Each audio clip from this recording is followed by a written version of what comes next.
Hello my dear student, welcome to success sign. तो पिछली class में हम लोगों ने क्या पढ़ा था? हम लोगों ने पढ़ा था एग के बारे में।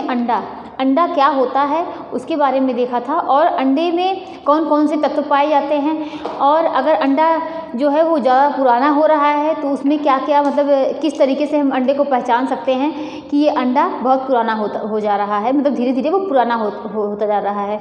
और हमने क्या देखा था अंडे में कि कौन से इसमें प्रोटीन पाए जाते हैं। ये प्रोटीन का इसमें प्रोटीन है, और विटामिन 9 है, विटामिन B9 है, विटामिन B7 है, और भी इसमें क्या है, खनिज लवण भी हैं। इसमें काफ़ी मात्रा, ये सब चीज़ें काफ़ी मात्रा में पाई जाती हैं। तो हम लोगों ने क्या देखा था कि जो अंडा होता है इसमें क्या होता है कि एयर सेल होता है। अंडे में एयर सेल को हमने कहाँ देखा था? ये जो अंडा होता है ये ऐसे होता है ना, और ये एयर सेल जो होता है ये ऊपर की तरफ होता है। और एयर सेल का परसेंटेज कितना होता है? ये एयर सेल का कितना होता है परसेंटेज? ये 12% होता है। कितना? ये 12% होता है। और ये जो होता है ये पीला भाग होता है, ये वाइट भाग होता है। और इसमें चेल्जा कहाँ होता है? चेल्जा जो ये एक धागे जैसी संरचना बनी होती है, ये जो इसका वाइट भाग होता है और येलो भाग, ये दोनों को आपस में जोड़ के रखता है। और क्या होता है कि इसमें जो जर्मिनल डिस्क होती है, जर्मिनल डिस्क कहाँ होती है? यहाँ होती है। यहीं से क्या होता है? चूजे का निर्माण होता है। और यहाँ पर बहुत सारे इसके छिद्र होते हैं। कितना? करीब 7 से 7,000 से लेके 17,000 के बीच यहाँ पर जो कि मतलब जो छिद्र होते हैं वो क्या करते हैं कि गैसों का आदान प्रदान करते हैं। जो अंदर की गैसें होती हैं उसको बाहर करते हैं, और बाहर की गैसों को अंदर करते हैं। और हम लोगों ने क्या देखा था कि ये चेल्जा के बारे में पढ़ा। अंडे की जो सफ़ेदी होती है, ये होता है अंडे की सफ़ेदी, और इसमें कौन सी प्रोटीन पाई जाती है? इसमें एल्ब्यूमिन पाया जाता है। क्या पाया जाता है? एल्ब्यूमिन पाया जाता है। तो हम लोगों ने काफ़ी चीज़ें अंडे के बारे में पढ़ी थी। ये अंडे का एक तरीके से थोड़ा बहुत इसका आवरण था, इसके बारे में हम लोगों ने देखा। अब हम लोग आज क्या पढ़ेंगे? आज हम लोग पढ़ेंगे किसके बारे में? मिल्क के बारे में। क्या पढ़ेंगे? कि मिल्क। अब ये दूध जो है, जैसा कि हर घर में आप जानते हैं कि किसी के यहाँ कोई बकरी का मतलब बकरी होंगी, और गाय होंगे, भैंस होंगे, मतलब ऊँटनी है, मतलब हर चीज़ का जो है आप देखते होंगे कि हर घर में दूध का यूज़ हो रहा है। और आप देखते हैं चाय बनाने में दूध का यूज़ हो रहा है, और पीने में मतलब डेली यूज़ में भी, शाम को जो है रात में उसको पीते हैं, डेली यूज़ में भी पीते हैं। तो आप देख रहे हैं कि हर घर में दूध का यूज़ हो रहा है, लेकिन उसको कहीं उसको दूध को संतुलित आहार कहा जाता है। क्या कहा जाता है? दूध को संतुलित आहार कहा जाता है। लेकिन कभी कभी अगर कोई कहता है कि ये संतुलित आहार नहीं है, तो ऐसा क्यों कहा जाता है? क्यों ये संतुलित आहार इसे नहीं माना जाता है? क्योंकि इसलिए इसको संतुलित आहार नहीं माना जाता है क्योंकि इसमें कौन से ऐसे तत्व होते हैं जो नहीं मिलते हैं। क्योंकि इसमें क्या होते हैं? संतुलित आहार का मतलब होता है कि उसमें सभी चीज़ें, जितने भी पोषक तत्व हैं वो सभी उसमें मौजूद हों। लेकिन मिल्क में क्या है? नहीं है विटामिन सी। क्या विटामिन सी मिल्क में होता है? नहीं। आयरन होता है? नहीं। तो ये दो चीज़ ऐसे होते हैं, अगर पूछ लिया जाए कौन से पोषक तत्व जो होते हैं वो मिल्क में नहीं होते हैं, तो एक आयरन हो गया और दूसरा क्या हो गया? विटामिन सी हो गया। ये दोनों जो होते हैं वो दूध में नहीं पाए जाते हैं। दूध में देखिए प्रोटीन भी पाया जाता है दूध में, और कई प्रकार की इसमें फैट भी इस दूध में पाया जाता है ना। क्रीम वगैरह देखिए, क्रीम अब दूध खौलाइए तो उसमें देखिए कितनी मोटी जो है मलाई जमती है, काफ़ी गाढ़ी क्रीम रहती है। और दूध में ये कैल्शियम का बहुत अच्छा स्रोत है, कैल्शियम भी इसमें पाया जाता है। और देखते हैं कि दूध जो है इसको डाइजेस्ट करने में दिक्कत होती है, इसीलिए आप जानते होंगे कि आप हो सकता है सबके घरों में ऐसा होता हो कि जब भी दूध पीने की बात होती है सब लोग कहते हैं इसको रात में पिए। तो ऐसा क्यों कहते हैं? क्योंकि इसको पचाने में बहुत दिक्कत होती है, मतलब बहुत मेहनत लगती है इसको पचाने में। क्यों? क्योंकि इसको जब इसको पचाने में दिक्कत होती है तो इसीलिए कहा जाता है कि इसको रात में पिए। क्योंकि अगर व्यक्ति जो है दिन में पिएगा तो जितनी हमारे शरीर की ऊर्जा होती है वो क्या किसमें लग जाएगी? दूध को पचाने में, और हम जो शारीरिक कार्य करेंगे वो नहीं कर पाएंगे। तो इसीलिए दूध को कहा जाता है कि मिल्क को कब पीना चाहिए? रात में ही पीना चाहिए। ये रात में पीना इसके लिए अच्छा होता है, शरीर के लिए अच्छा होता है। तो दूध को कब पीना चाहिए? रात में पीना चाहिए। तो इसके बारे में जानते हैं कि दूध क्या है। कि पहला इसका पॉइंट लिखते हैं, क्या है कि प्रोटीन का ये है, प्रोटीन और किसका? कैल्शियम का। कैल्शियम का ये क्या है कि बेस्ट स्रोत है। अच्छा स्रोत है किसका? प्रोटीन का और कैल्शियम का बहुत अच्छा स्रोत होता है। दूध की प्राप्ति किससे होती है? ये एनिमल जगत से भी होती है। किससे होती है? दूध की प्राप्ति। दूध की प्राप्ति किससे होती है? एनिमल जगत से होती है। जगत से होती है। किससे होती है? जो भी प्राणिज जगत से दूध की प्राप्ति होती है, और वो क्या होता है? गाय से, भैंस से, बकरी से, ऊँटनी से, सबसे क्या होते हैं कि दूध की प्राप्ति होती है। और क्या लिखते हैं कि ये क्या होता है कि जो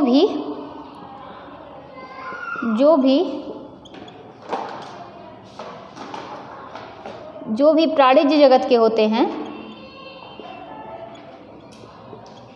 जगत के होते हैं, उनमें जैव उपलब्धता ज़्यादा होती है। उनमें क्या होती है? जैव उपलब्धता ज़्यादा होती है।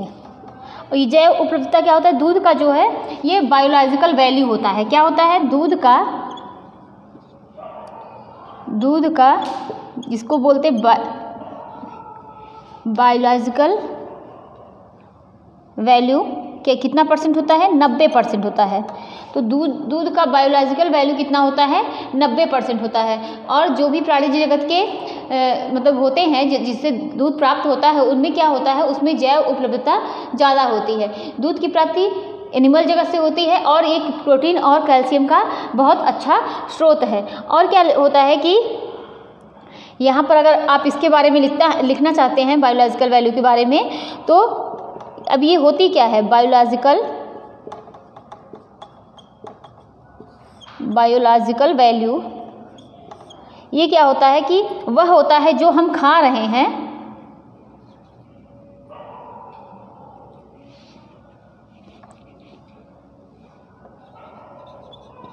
वह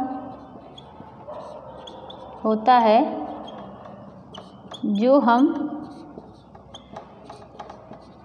जो हम खा रहे हैं, वह हमारे शरीर में जितना लगता है,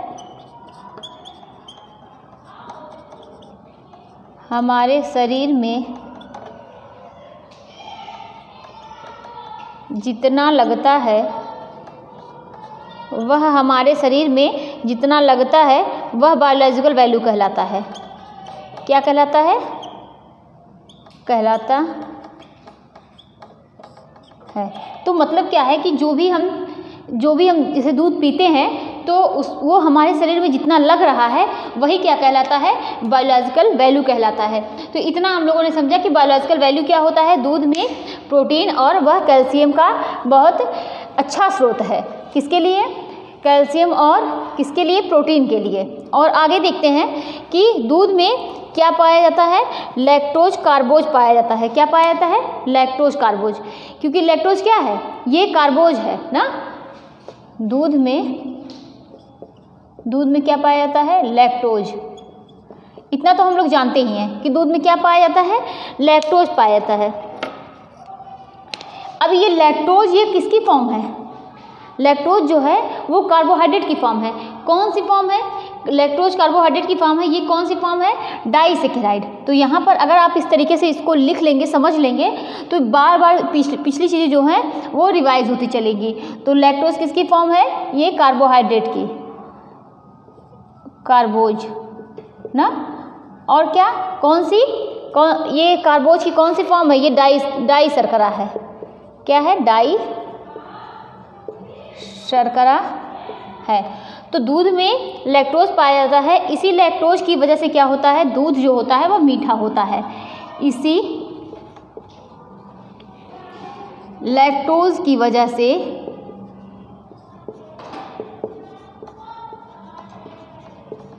से दूध क्या होता है? दूध मीठा होता है। तो हमने क्या समझा कि दूध में कौन सी शर्करा पाई जाती है, लैक्टोज शर्करा पाई जाती है, और ये जो है ये डाई शर्करा होती है, लैक्टोज कार्बोहाइड्रेट की फॉर्म है, और इसी वजह से क्या होता है, इसी लैक्टोज की वजह से दूध जो होता है वह मीठा होता है। और क्या होता है कि इसी के पाचन के लिए, इसी लैक्टोज के पाचन के लिए, इसी लैक्टोज के पाचन के लिए, इसी लैक्टोज के पाचन के लिए, लैक्टोज के पाचन के लिए कौन सी एंजाइम की जरूरत पड़ती है, लैक्टेज एंजाइम की जरूरत होती है। लैक्टेज एंजाइम, इसी लैक्टोज के पाचन के लिए लैक्टेज एंजाइम की जरूरत पड़ती है। तो इसी लैक्टोज के पाचन के लिए किसकी जरूरत पड़ती है, लैक्टेज एंजाइम की जरूरत पड़ती है। और दूध को किसकी श्रेणी में रखा गया है, दूध को संपूर्ण आहार की श्रेणी में रखा गया है। दूध को संपूर्ण आहार, जैसा कि हमने कहा कि दूध को संपूर्ण आहार माना जाता है, लेकिन अगर कोई कहे कि नहीं ये संपूर्ण आहार नहीं है, तो भी आप कह सकते हैं हाँ नहीं है। क्यों नहीं है, क्योंकि इसमें विटामिन सी और क्या नहीं होता है, आयरन नहीं होता है। तो दूध को संपूर्ण आहार की श्रेणी में रखा गया है, श्रेणी में रखा गया है। और इसमें क्या नहीं पाया जाता है, इसमें विटामिन सी और आयरन नहीं पाया जाता है। तो इसमें विटामिन सी और आयरन नहीं पाया जाता है।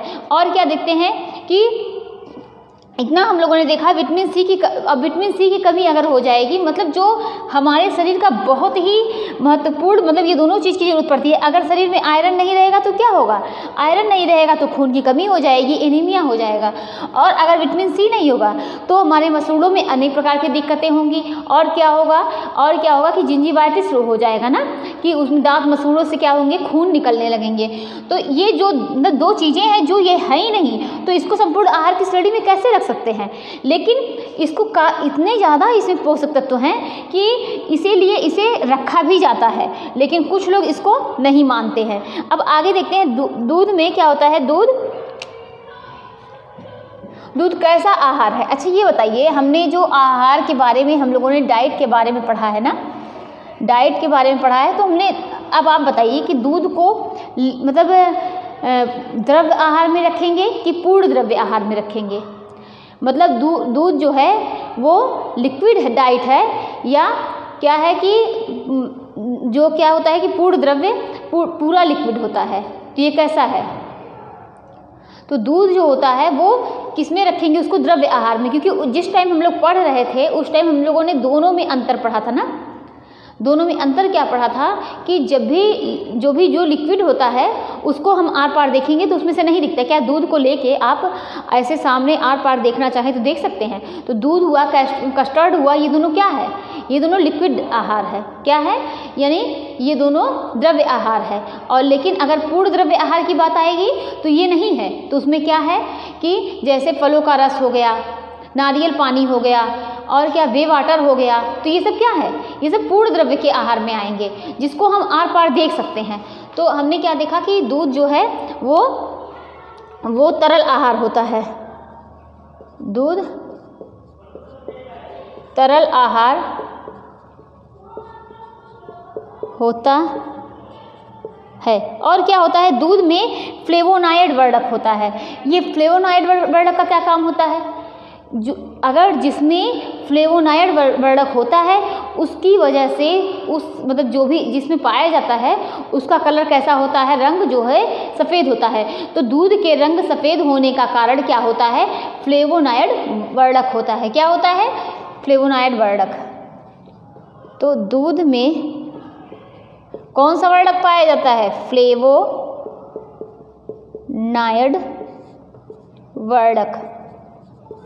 वर्णक पाया जाता है।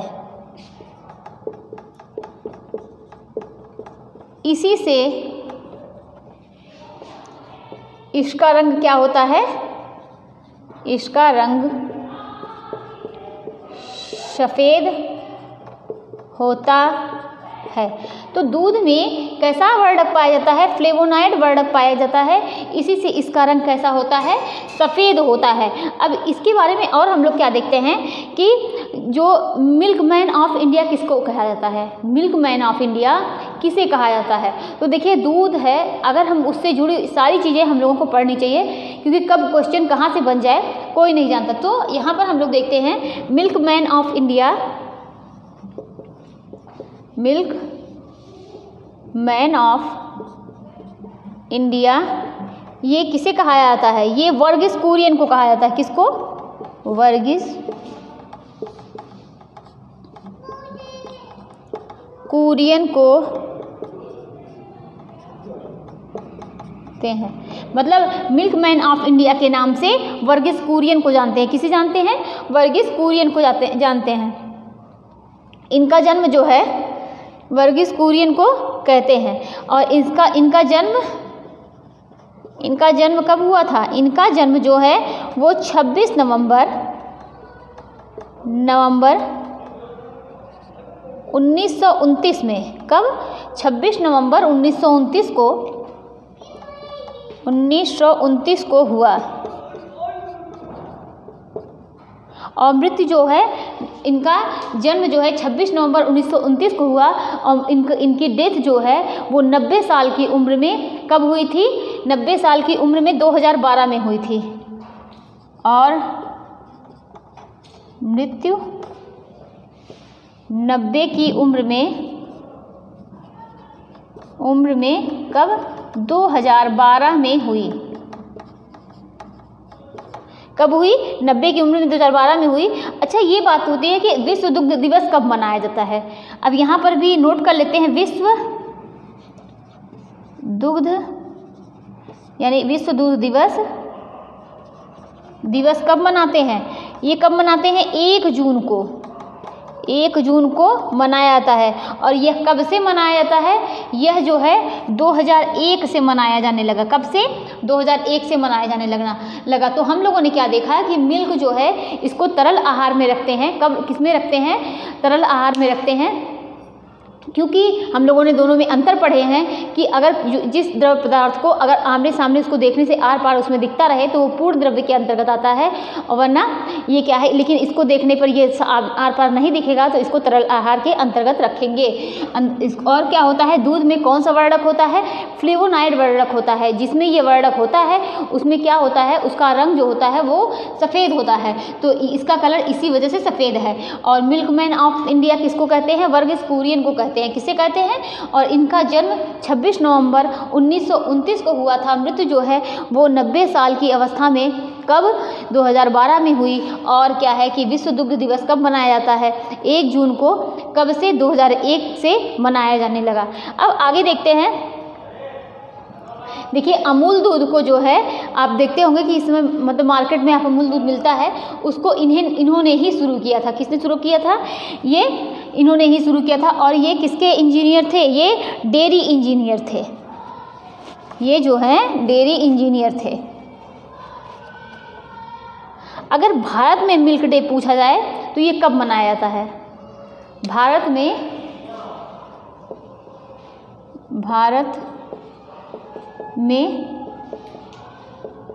मिल्क डे कब मनाया जाता है? तो भारत में मिल्क डे उन्हीं के जन्मदिन पर मनाया जाता है। कब? 26 नवंबर को। 26 नवंबर को। कब? भारत में मिल्क डे 26 नवंबर को मनाया जाता है। और अगर यहीं पर देखिए विश्व दुग्ध दिवस कब मनाया जाता है? दिवस कब मनाया जाता है? 1 जून से मनाया जाता है। कब से? 1 जून से। और कब से मनाया जाने लगा? 2001 से ना, 2001 से। 26 नवंबर 1929 को। कब? 26 नवंबर 1929 को उनका जन्म हुआ था।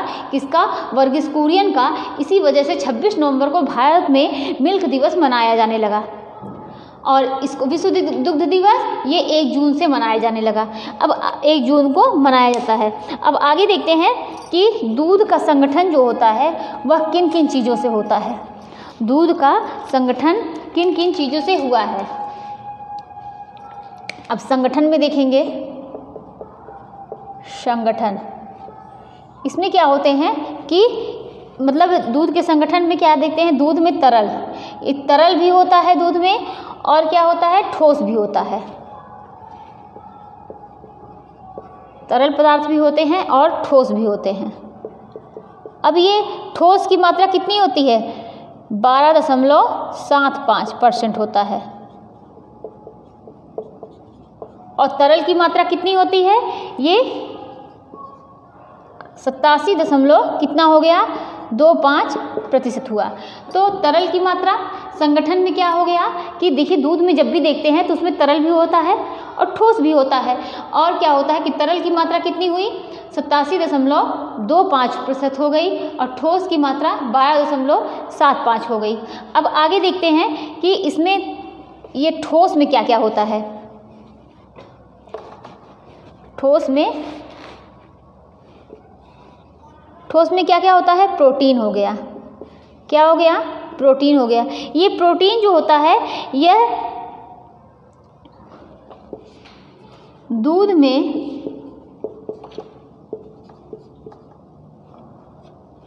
अगर मतलब ये समझा जाए कि प्रोटीन दूध में कितना % होता है, तो दूध में ये कह पाना मुश्किल होता है, क्योंकि सिर्फ दूध की बात हो रही है ना। दूध में ये कह पाना मुश्किल होता है कि दूध में कितना मतलब % प्रोटीन होता है, क्योंकि दूध गाय का दूध होता है, भैंस का दूध होता है, ऊँटनी का दूध होता है, माँ का दूध होता है, मतलब और क्या कि बकरी का दूध होता है। तो सब में अलग अलग मात्रा में प्रोटीन पाए जाते हैं ना। तो यहाँ सिर्फ दूध की बात की गई है, तो दूध में क्या है, प्रोटीन पाया जाता है। और ये है कि प्रोटीन है इसमें जो भी जानवरों का सामान्य रूप से अगर बात करें तो सामान्य रूप से कितना % होता है, 3.50% है। और कार्बोज का अगर देखा जाए तो कार्बोज कितना होता है, कार्बोहाइड्रेट कितना होता है, ये 4.80% होता है। और वसा जो है ये 3.80% होता है। खनिज की बात की जाए तो खनिज जो है 0.56% होती है। ये क्या है कि इतना ये दूध की बात है। तो प्रोटीन की मात्रा सामान्य रूप से कितनी हुई, 3.50% है। कार्बोज का 4.80% है। वसा जो है 3.80% है। खनिज जो है 0.56% है। अब देखते हैं कि माँ के दूध में प्रोटीन कितनी होती है। अगर यहीं पर आप लिख लीजिए कि माँ के दूध में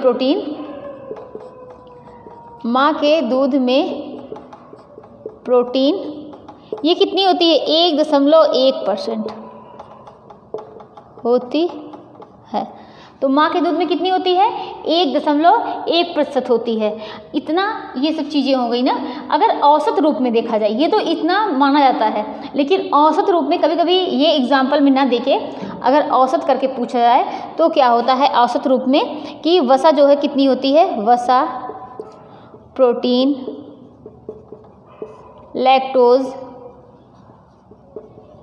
लैक्टोज हो गया, और क्या इसमें पाया जाता है, खनिज भी पाया जाता है, पानी की मात्रा भी होती है इसमें ना। तो ये सब चीज़ें पाई जाती हैं। अब वसा की मात्रा कितनी होती है औसत रूप में, 3.6%। ऐसे वसा की मात्रा कितनी है, वसा जो है इसमें हम लोगों ने नहीं लिखा है, प्रोटीन लिखा है, कार्बोज, खनिज, वसा, ये देखिए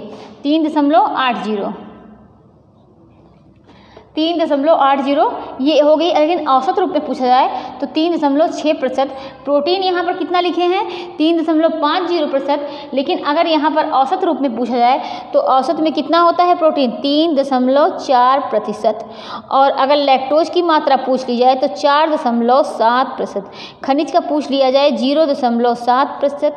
और पानी की मात्रा पूछ ली जाए तो 85 यानी 85.88%। इतना पाया जाता है ना। एक बार फिर से देख लीजिए, संगठन में तरल और ठोस दोनों है। तरल भी होते हैं, ठोस भी होते हैं। प्रोटीन जो है ये कह पाना बहुत मुश्किल होता है कि प्रोटीन में कितना प्रतिशत, दूध में प्रोटीन कितना प्रतिशत पाया जाता है, इसलिए क्योंकि यहाँ पर दूध की बात की गई है। हर जानवरों में प्रोटीन का प्रतिशत अलग अलग होता है। और अगर प्रोटीन जो है सामान्य रूप से बात की जाए तो 3.50 है प्रतिशत है, और कार्बोज जो है 4.80% है, वसा है 3.80 है, खनिज है 0.56% है, और ये जो है ये औसत रूप में है, औसत रूप में। अच्छा, अगर ये प्रोटीन की बात की जाए तो दूध में कौन सी प्रोटीन पाई जाती है? दूध में कौन सी प्रोटीन पाई जाती है? दूध में कैसी प्रोटीन पाई जाती है? केसीन नामक प्रोटीन पाई जाती है। कौन सी? केसीन।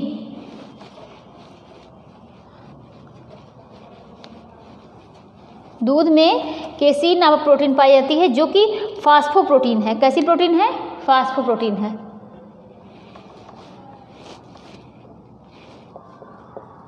दूध में कौन सी प्रोटीन पाई जाती है? केसीन प्रोटीन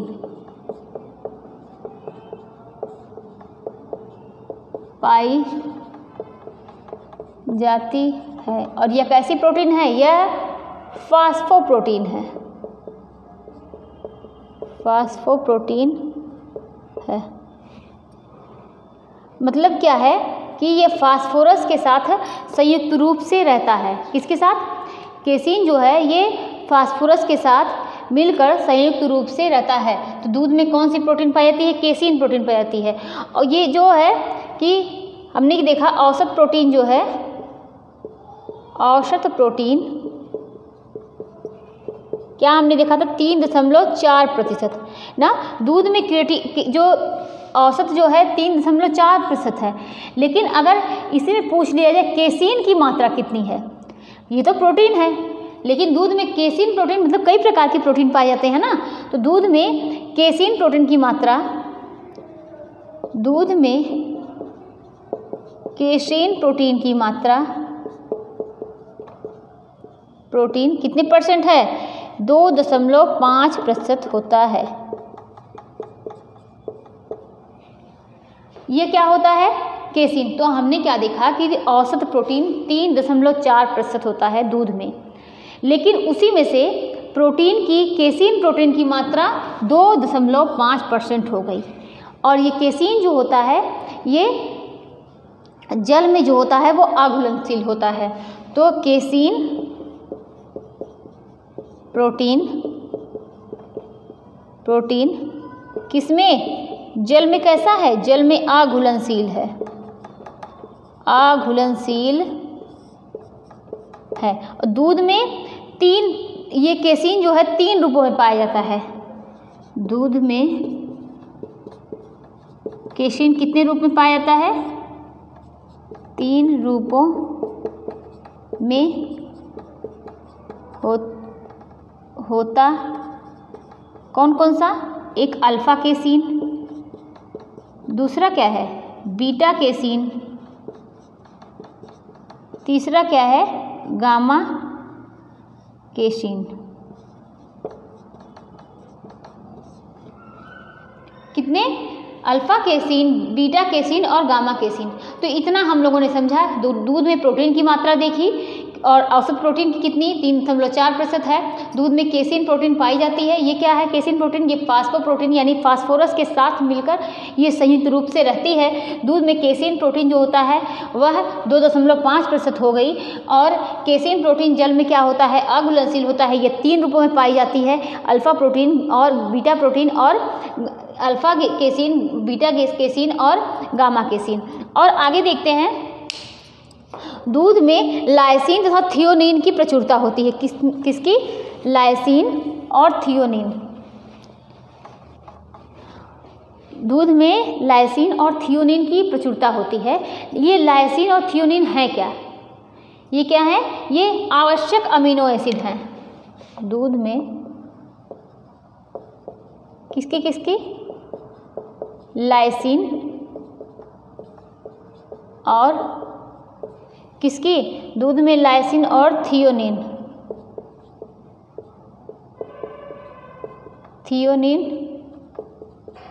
की प्रचुरता होती है। तो दूध में लाइसिन और थियोनिन की प्रचुरता होती है। ये लाइसिन जो होता है इसकी प्रचुरता होती है। ये दोनों क्या हैं? ये दोनों आवश्यक अमीनो एसिड हैं।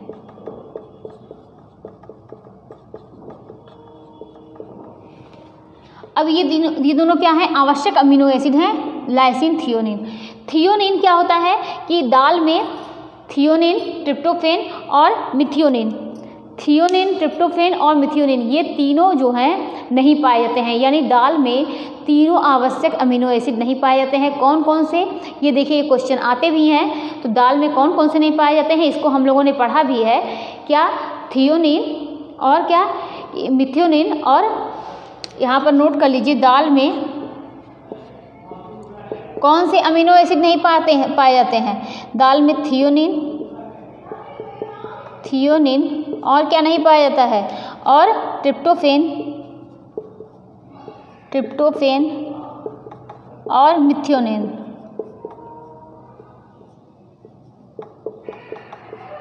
ये क्या है? ये तीनों जो हैं नहीं पाए जाते हैं दाल में।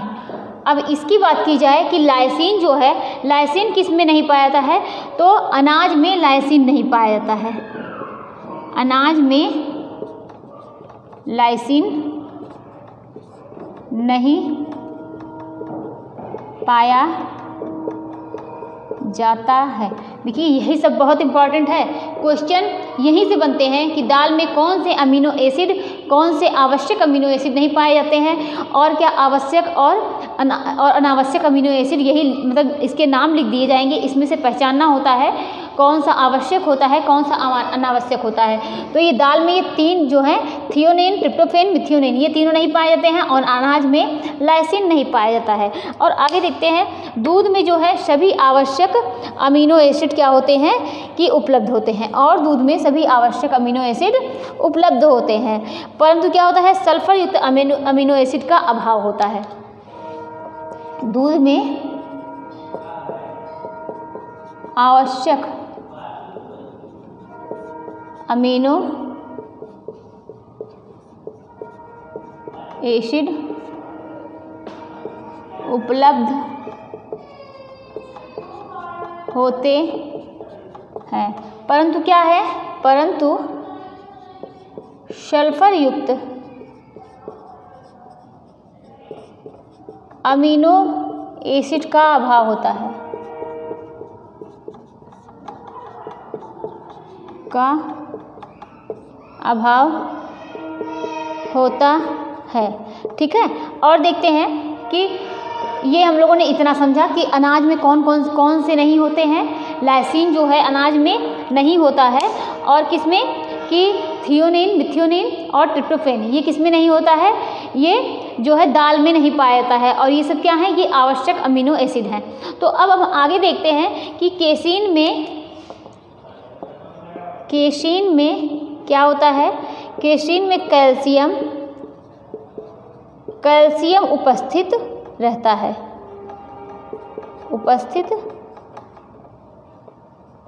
रहता है, केसीन के अमीनो एसिड में, केसीन के अमीनो एसिड में ग्लूटामिक क्या रहता है? विद्यमान रहता है। केसीन के अमीनो एसिड में ग्लूटामिक जो होता है वह सर्वाधिक मात्रा में विद्यमान रहता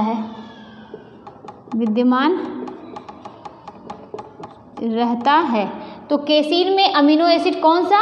ये केसीन में ग्लूटामिक जो है ये सर्वाधिक मात्रा में विद्यमान रहता है। और आगे देखते हैं, इसके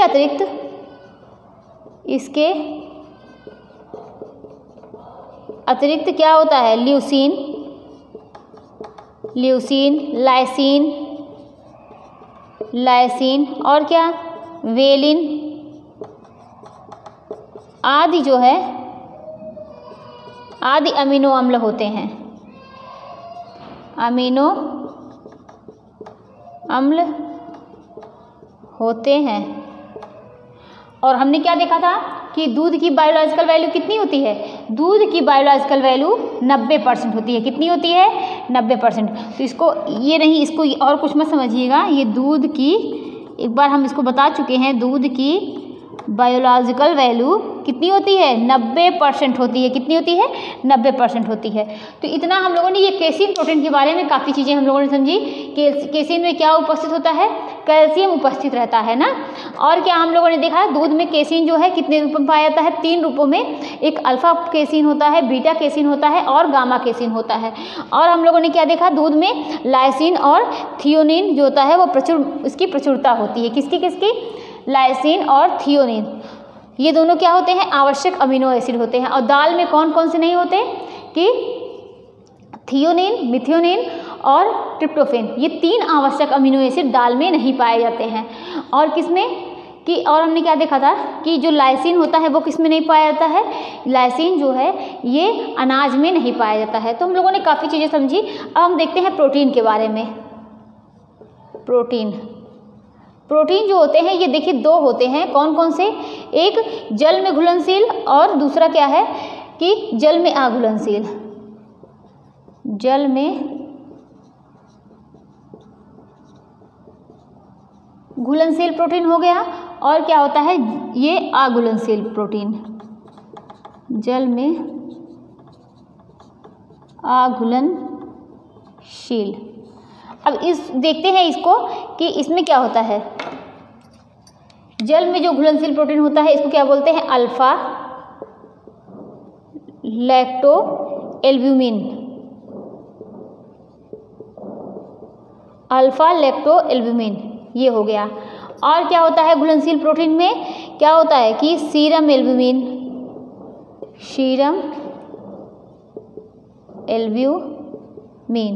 सीरम एल्ब्यूमिन हो गया। और पेप्टोन हो गया, पेप्टोन। और क्या हो गया? प्रोटीओसिस हो गया, ओसिस। और क्या होता है कि ये हो गए कि अल्फा लैक्टोएल्ब्यूमिन, सीरम एल्ब्यूमिन और पेप्टोन और प्रोटीओसिस। अब अघुलनशील, तो अभी हम लोग जो पढ़ रहे थे तो हमने केसीन के बारे में जब पढ़ा तो केसीन में हम लोगों ने ये भी पढ़ा, केसीन क्या है? ये अघुलनशील है। और केसीन क्या है? केसीन प्रोटीन है ना। तो यहाँ पर जल में अघुलनशील प्रोटीन में क्या लिखेंगे? केसीन। जब दूध को फाड़ते हैं जो पनीर प्राप्त होता है, क्या होता है कि दूध को फाड़ने पर जो पनीर प्राप्त होता है, जो उसका फटा हुआ रूप होता है वो क्या होता है? वो केसीन होता है। तो ये क्या है कि अगर आप लोग नोट करना चाहें तो कर सकते हैं कि केसीन जो है दूध को फाड़ने पर जो बचा हुआ पदार्थ होता है, जो बचा हुआ होता है वही केसीन होता है। और इसकी मात्रा कितनी होती है? इसकी मात्रा ये जो है कितनी % होते हैं? 2.5% हैं। और ये पूरे मिलाकर कितने हो गए? ये पूरे मिलाकर कितने हो गए? ये जो होते हैं ये 40% होते हैं। कितने होते हैं? 40% होते हैं। और क्या होता है कि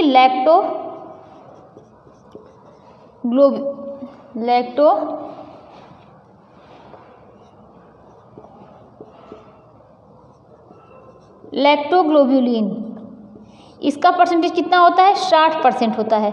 और क्या पाया जाता है? और वे वाटर पाया जाता है। और ये जो होता है ये क्या होता है? फटे दूध का पानी। जो छेना फाड़ते हैं ना, जो हम लोग छेना फाड़ते हैं जो उसका पानी बचता है वही क्या कहलाता है? वे वाटर। फटे हुए दूध का पानी। अगर ये पूछा जाए दूध के प्रोटीन के पाचन के लिए कौन सी एंजाइम की जरूरत पड़ती है? दूध में जो प्रोटीन होता है उसके पाचन के लिए कौन सी एंजाइम की जरूरत पड़ती है? तो कौन सी एंजाइम की जरूरत पड़ती है दूध में जो प्रोटीन होता है? किसकी? रेनिन एंजाइम की। किसकी? रेनिन एंजाइम की। तो यहाँ पर इसको लिख लीजिए कि दूध में कौन सा प्रोटीन है? दूध में केसीन प्रोटीन है ना। तो दूध के प्रोटीन के पाचन के लिए, दूध के प्रोटीन के पाचन के लिए कौन सी एंजाइम की जरूरत पड़ती है? कि रेनिन एंजाइम की जरूरत पड़ती है। रेनिन एंजाइम की जरूरत पड़ती है। और आगे देखते हैं। अब अगर ये पूछा जाए कि ये रेनिन एंजाइम कहाँ से निकलता है, ये एंजाइम जो है, ये एंजाइम आमाशय के आमाशयिक रस से निकलता है। कहाँ से? आमाशय के आमाशयिक रस से निकलता है। इसी की वजह से क्या होता है कि देखिए, जब बच्चे दूध पीते हैं और जब वो वोमिट करते हैं तो वो दही की तरफ फट जाता है ना, जो किसकी वजह से होता है? रेनिन एंजाइम की वजह से होता है। तो ये रेनिन एंजाइम कहाँ से निकलता है? आमाशय के आमाशयिक रस से निकलता है। और दूध, और ये किसके लिए जिम्मेदार होता है रेनिन एंजाइम? जो केसिन प्रोटीन होते हैं, जो दूध के प्रोटीन के पाचन के लिए रेनिन एंजाइम, मतलब रेनिन एंजाइम जो है दूध के प्रोटीन को पचाता है ना। और जब बच्चे जो है, बच्चे को दूध पिलाइए तो वो क्या करते हैं? वोमिट करते हैं, तो दूध जो है वो फट जाता है। तो वो किसकी वजह से? एक तरीके से दूध का जो दही बन जाता है क्या उल्टी वोमिट करने पर, तो ये किसकी वजह से होता है? ये रेनिन एंजाइम की वजह से होता है। और आगे अब इसमें देखते हैं कार्बोहाइड्रेट। ये हमने अभी तक क्या देखा? ये प्रोटीन के बारे में देखा। अब कार्बोहाइड्रेट के बारे में देखते हैं।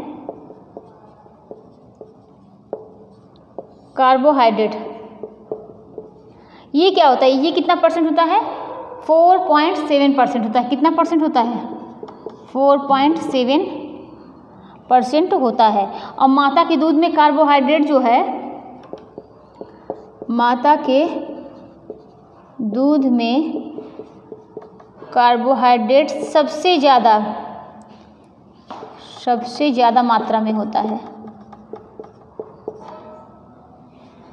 क्या होता है कि माता के दूध में कार्बोहाइड्रेट सबसे ज़्यादा मात्रा में होता है। और दूध में कौन सी शर्करा होती है? कार्बोहाइड्रेट की कौन सी शर्करा होती है इसमें? लैक्टोज। तो दूध में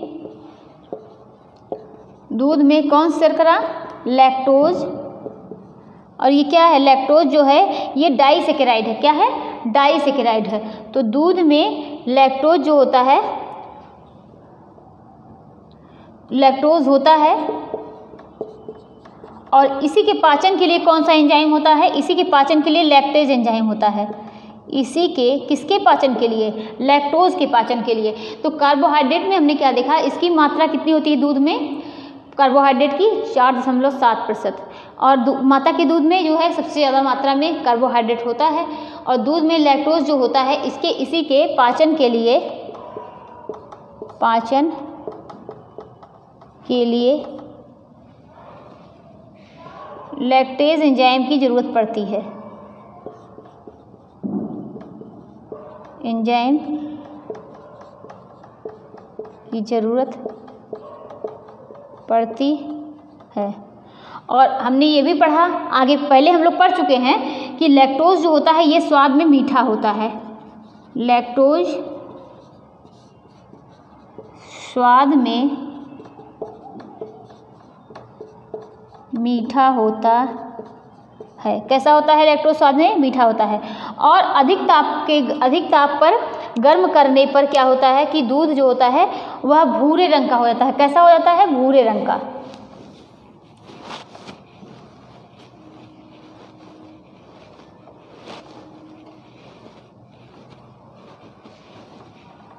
दूध को देखिए, जब दूध को अधिक ताप पर गर्म किया जाता है तो वो कैसा उसका कलर हो जाता है? भूरे रंग का। तो जब इसी को क्या बोलते हैं? मैलार्ड अभिक्रिया बोलते हैं। क्या बोलते हैं? मैलार्ड अभिक्रिया। दूध को अधिक ताप पर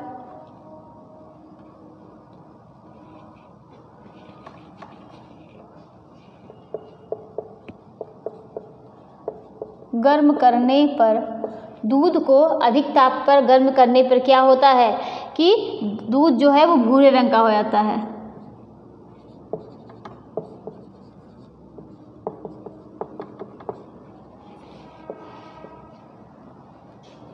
का हो जाता है। इसी को क्या बोलते हैं? मैलार्ड रिएक्शन बोलते हैं। इसी को मैलार्ड रिएक्शन बोलते हैं। जब क्या होता है मैलार्ड रिएक्शन, जब दूध की प्रोटीन को गर्म किया जाता है तो उसका कलर क्या होता है? ब्राउन कलर का होता है। कैसा हो जाता है? ब्राउन कलर का। तो अब ये लिख लीजिए कि मैलार्ड रिएक्शन क्या होता है? मैलार्ड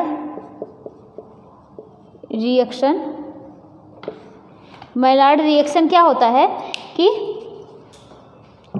जब दूध की शर्करा और प्रोटीन को गर्म किया जाता है तो जो उसका कलर परिवर्तन होता है, जो ब्राउन कलर होता है, ये मैलार्ड रिएक्शन की वजह से होता है। तो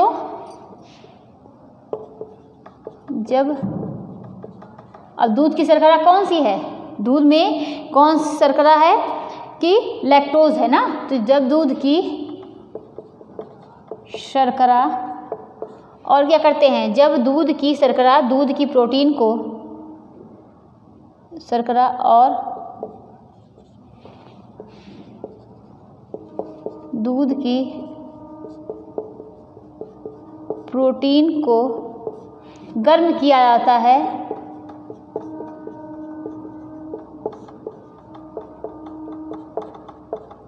तो क्या होता है? तो कलर ब्राउन हो जाता है। तो कलर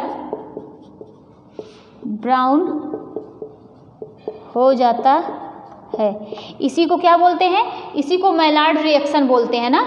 इसी को मैलार्ड रिएक्शन बोलते हैं। जैसे कि हम लोग देखते हैं कि जब हम लोग खोआ बनाते हैं या आप देखिए कि रबड़ी बनाते हैं तो वो क्या होता है कि वो जब उसको गर्म करते जाते हैं, उसको खौलाते जाते हैं दोनों मिलकर, क्योंकि दोनों प्रोटीन और वहाँ पर लैक्टोज भी है ना, वहाँ पर मतलब प्रोटीन भी है और शर्करा भी है, तो दोनों मिलकर क्या होते हैं, उसका कलर जो होता है वो ब्राउन हो जाता है। तो मैलार्ड रिएक्शन क्या हो गया है? जब दूध की शर्करा और दूध की प्रोटीन को गर्म किया जाता है तो कलर जो होता है वो ब्राउन हो जाता है। और इसमें क्या होता है कि जैसे कि रबड़ी हो गया, खोआ हो गया, और क्या होता है कि जो पेड़ा बनाते हैं उसको देखिए, पेड़े का कलर भी आप इसी में अंतर देखिए कि जो एक चाय बनती है, एक चीनी वाली चाय होती है, एक बिना चीनी वाली चाय। तो जब आप देखते हैं चाय दोनों बिना चीनी की बनाइए, उसका कलर देखिए, और उसी में दूसरी तरफ चाय बनाइए, उसी में चीनी डाल दीजिए, मतलब उसमें और भी क्या कर रहे हैं आप, और भी शर्करा डाल दे रहे हैं, तो क्या उसका कलर जो है और ब्राउन हो जाता है। जो बिना चीनी की चाय है, दोनों सब कुछ पर्याप्त मात्रा में, जो जितना है दोनों समान मात्रा में लीजिए, लेकिन उसमें सिर्फ चीनी डाल देने की वजह से उसका कलर जो है और भी अलग अलग मतलब ब्राउन कलर में आ जाता है। तो ये क्या है? मैलार्ड रिएक्शन हो गया। दूध को अधिक ताप पर गर्म करने पर भूरे रंग का हो जाता है, इसी को मैलार्ड रिएक्शन बोलते हैं। मैलार्ड रिएक्शन होता क्या है, इसके बारे में हमने समझा। अब आगे देखते हैं, दूध से दही, जो दूध से दही बनता है तो उसमें कौन से जीवाणु की वजह से होता है? लैक्टोबैसिलस जीवाणु होता है। कौन सा? लैक्टोबैसिलस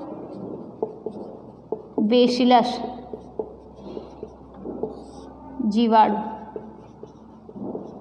तो दही में देखिए, जैसा कि हम लोग जानते हैं कि दही में क्या करना चाहिए, दही में क्या नमक डालकर नहीं खाना चाहिए। क्या डालकर खाना चाहिए? या तो आप उसमें मीठा ही डालकर खाइए। क्यों? क्योंकि ये जो जीवाणु होते हैं ये ख़त्म हो जाते हैं ना, तो और ये जो है हमारे शरीर में ये फ़ायदा करते हैं, ये हमारे लिए अच्छे होते हैं। तो दूध में क्या करते हैं, जब दही बन जाती है तो क्या करना चाहिए कि जब भी उसमें दही में आप खाइए तो नमक डाल के नहीं खाना चाहिए। क्या डाल के खाना चाहिए? कुछ भी मीठा डालिए, या तो आप गुड़ डाल के, सबसे अच्छा होता है आप गुड़ डाल के खा लीजिए, तो इसमें नमक नहीं डालना चाहिए। तो ये क्या हो गया कि इतना हम लोगों ने इसके बारे में देखा। और आगे देखते हैं कि अब वसा के बारे में। ये सब कार्बोज का था, कार्बोहाइड्रेट। इसकी मात्रा कार्बोहाइड्रेट की कितनी थी कि 4.7% थी, और माँ के दूध में कार्बोहाइड्रेट की मात्रा सबसे ज़्यादा है, और दूध में ऐसे देखें तो 4.7% कार्बोहाइड्रेट है। और हम लोगों ने क्या देखा कि इसमें कौन सी शर्करा होती है? लैक्टोज शर्करा होती है। कौन सी शर्करा होती है? लैक्टोज शर्करा होती है। अब क्या देखते हैं? फैट। अब ये फैट में देखते हैं कि दूध में वसा जो है वो किस रूप में होती है? दूध में वसा जो होती है वो पायस रूप में होती है। दूध में वसा पायस रूप में होती है। तो दूध में वसा कैसी होती है कि पायस रूप में होती है। दूध में फैट जो होता है वह मिला हुआ होता है ना, दूध में वसा मिली हुई होती है। तो दूध में वसा जो है वो पायस रूप में होती है और वसा जो होती है वह मिली हुई होती है। दूध का जो हमने पढ़ा था कि दूध का जो है वो डाइजेशन बहुत मुश्किल होता है। इसका रीज़न बताया था। क्या रीज़न है कि दूध की संरचना जो होती है वो जटिल होती है। और अगर जो है दूध को ज़्यादातर पीने के लिए रात में कहा जाता है, इसलिए कहा जाता है क्योंकि अगर दूध को दिन में पिया जाएगा, सुबह मॉर्निंग में आप पिएंगे तो जो आपकी जितनी एनर्जी होती है वो अलग जो आप हम लोग काम में लगाते हैं उसमें न लगाकर उसको वो एनर्जी किस में होगा, दूध को पचाने में लग जाएगी। तो इसीलिए दूध को ज़्यादातर मतलब सब लोग कहते हैं और ये सही भी है, दूध को रात में ही पीना चाहिए। तो हम लोगों ने क्या देखा कि दूध में वसा पायस रूप में होती है, दूध में वसा जो है वह मिली हुई होती है। और क्या देखते हैं कि दूध का डाइजेशन यह मुश्किल होता है। दूध का डाइजेशन क्या है, मुश्किल होता है। तो दूध का डाइजेशन कैसा होता है कि दूध का डाइजेशन मुश्किल होता है, इसीलिए दूध को जो है पचाने में कठिनाई होती है। और क्या होता है, दूध जो है दूध की संरचना कैसी होती है, जटिल होती है, जटिल होती है। और वसा में और क्या पाया जाता है, वसा में मतलब वसा में क्या होता है, ब्यूटेरिक अम्ल होता है। क्या होता है, ब्यूटेरिक अम्ल। कौन सी वसा होती है, मतलब दूध में क्या होता है, ब्यूटेरिक अम्ल जो वसा के रूप में है। दूध में जो वसा के रूप में है वो कौन सा है, ब्यूटेरिक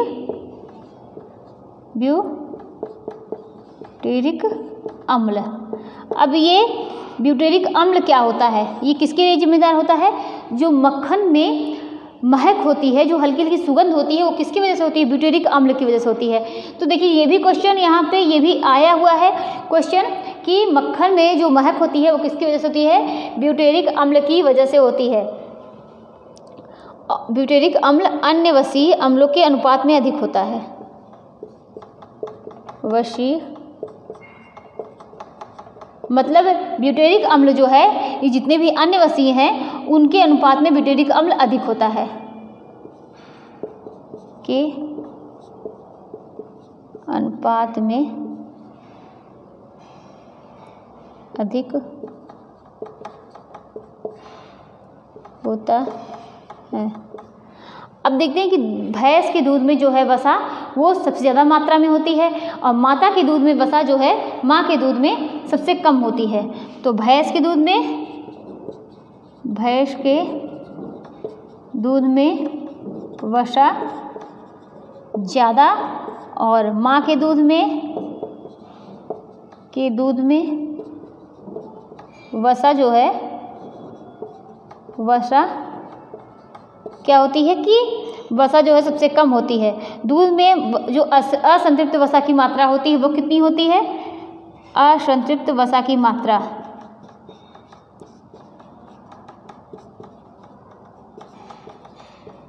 दूध में असंतृप्त वसा की मात्रा ये 37% होती है। कितनी होती है, 37%। और यहीं पर संतृप्त वसा की मात्रा अगर देखेंगे तो संतृप्त वसा की मात्रा ये कितनी होती है, 62 यानी 62%। और क्या कि शेष जो होते हैं वो 1% होते हैं। कितने, 1% शेष होते हैं। तो दूध में भैंस के हमने क्या देखा फैट में, दूध में वसा किस में होती है, पायस रूप में होती है। दूध में वसा जो होती है वो मिली हुई रूप में होती है। दूध का डाइजेशन जो होता है मुश्किल होता है, क्योंकि ये क्या होता है, इसकी संरचना जटिल होती है। वसा में क्या होता है, ब्यूटेरिक अम्ल जो होता है वह अन्य वशीय अम्लों के रूप में होता है। क्या होते हैं कि अन्य वशीय अम्लों के अनुपात में अधिक होता है। और ब्यूटेरिक अम्ल किसके लिए होता है, ये जो मक्खन में महक होती है, सुगंध होती है, वो इसी की वजह से होती है। भैंस के दूध में वसा जो होते हैं वो ज़्यादा होते हैं और माँ के दूध में वसा कम होती है। असंतृप्त वसा की मात्रा कितनी है दूध में, 37% है और संतृप्त वसा की मात्रा 62% है। शेष जो है वो 1% है। अब आगे देखते हैं कि खनिज लवण, ये हमने क्या देखा, प्रोटीन देखा, कार्बोहाइड्रेट देखा और हमने क्या देखा, वसा देखा। अब हम लोग देखते हैं खनिज लवण।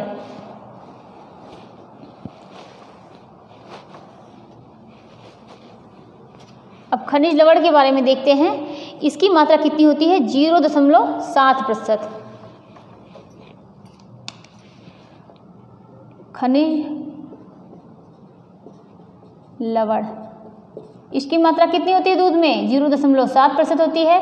इसमें क्या होता है, हम लोगों ने स्टार्टिंग में ही पढ़ा था कि कैल्शियम भी होता है और क्या होता है, फास्फोरस भी होता है। और इसमें क्या होता है, कैल्शियम फास्फोरस की मात्रा अधिक होती है, की मात्रा अधिक होती है। और क्या नहीं होता है इसमें जो होता है लोहा की मात्रा बिल्कुल नहीं होती है, यानी आयरन जो है ये ना के बराबर होता है ना, आयरन नहीं होता है। कैल्शियम और फास्फोरस की मात्रा इसमें अधिक होती है। खनिज होता है वो 0.7% होता है। अब हम लोग क्या देखेंगे कि एंजाइम के बारे में देखेंगे।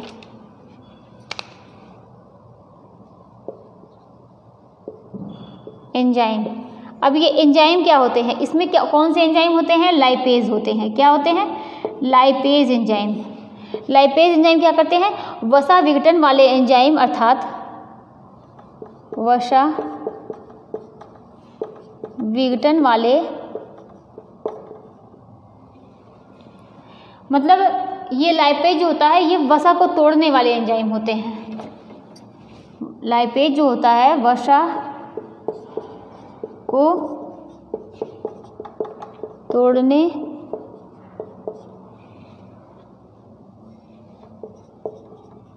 एंजाइम। और जब कोई भी चीज़ छोटे छोटे टुकड़ों में टूट जाएगी तो वो क्या होगा, उसका डाइजेशन आसान हो जाएगा। तो वसा को तोड़ने में छोटे छोटे टुकड़ों में कौन सा एंजाइम होता है, लाइपेज एंजाइम होता है ना, जिससे क्या होती है वो आसानी से पच जाती है। अब आगे देखते हैं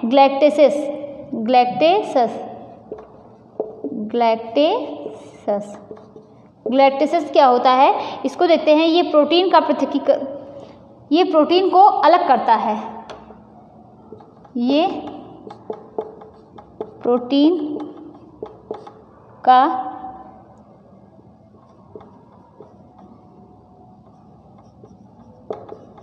पृथक्कीकरण करने वाला एंजाइम होता है।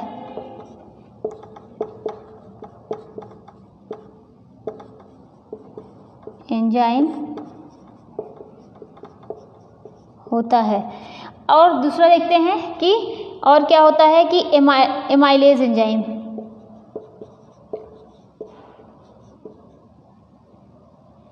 एमाइलेज एंजाइम ये क्या होता है कि एमाइलेज एंजाइम क्या होता है, इसको देखते हैं कि स्टार्च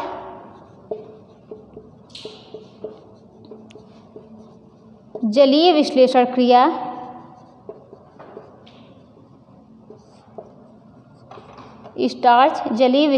क्रिया यानी स्टार्च का जल विघटन करने वाला एंजाइम। स्टार्च का जल विघटन करने वाला एंजाइम।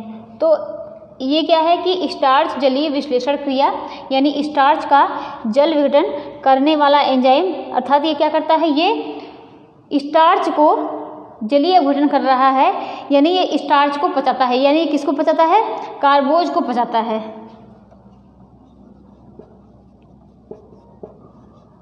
कार्बोज को पचाता है।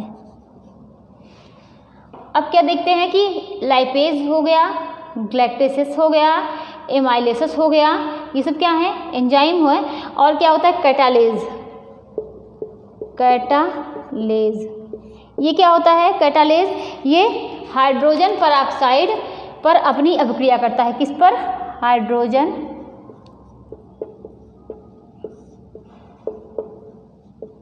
परऑक्साइड पर अपनी अभिक्रिया करता है। किस पर? कैटालेज जो है ये हाइड्रोजन परऑक्साइड पर अपनी अभिक्रिया करता है। लाइपेज वसा को तोड़ने वाला एंजाइम है। जब ये फैट को छोटे छोटे टुकड़ों में तोड़ेगा तभी क्या होता है? डाइजेस्ट होगा, तभी वो पचेगा। और ग्लैक्टेसेस क्या होता है? ये प्रोटीन को पृथक करने वाला एंजाइम होता है। और एमाइलेसेस क्या होता है? ये कार्बोज को पचाता है। कैटालेज क्या है? हाइड्रोजन परऑक्साइड पर अपनी अभिक्रिया करता है। ये क्या हो गए? अब और क्या होता है? लैक्टेज। लैक्टेज अब ये लैक्टेज क्या होता है? ये दुग्ध शर्करा होती है जो लैक्टोज का जल अपघटन करती है। इसको तो हम लोग जानते ही हैं कि हम लोगों ने पढ़ा भी कि लैक्टोज को पचाने के लिए लैक्टेज एंजाइम की जरूरत होती है। किसकी? लैक्टोज को। लैक्टोज को पचाने के लिए। और कौन सा एंजाइम है? और फास्फेटेज है। क्या है? फास्फेटेज। फास्फेटेज है। ये क्या होता है? फास्फेटेज यह फास्फोरिक अणुओं को विखंडित करता है। यह फास्फोरिक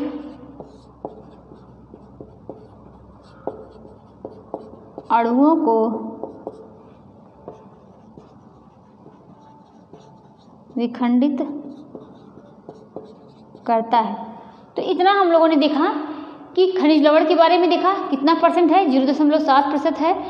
कैल्शियम फास्फोरस की मात्रा सबसे अधिक है। क्या नहीं है?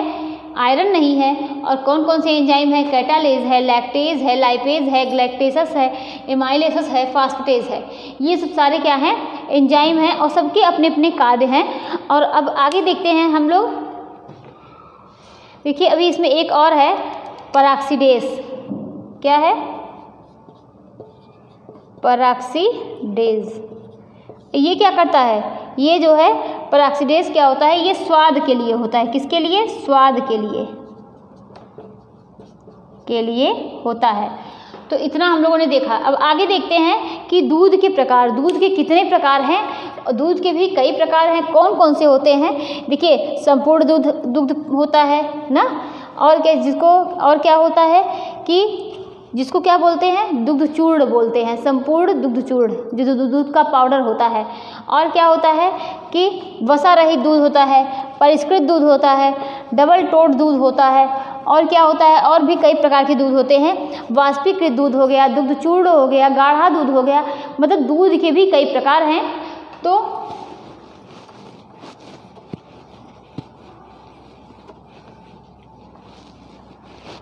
अब जो है इतना हम लोगों ने आज देखा दूध के प्रकार के बारे में। हम लोग पढ़ते हैं कल। तो आज के लिए इतना ही। और अब इसके आगे हम लोग की क्लास होगी कल और आप लोगों से मुलाकात भी होगी कल। तो थैंक यू।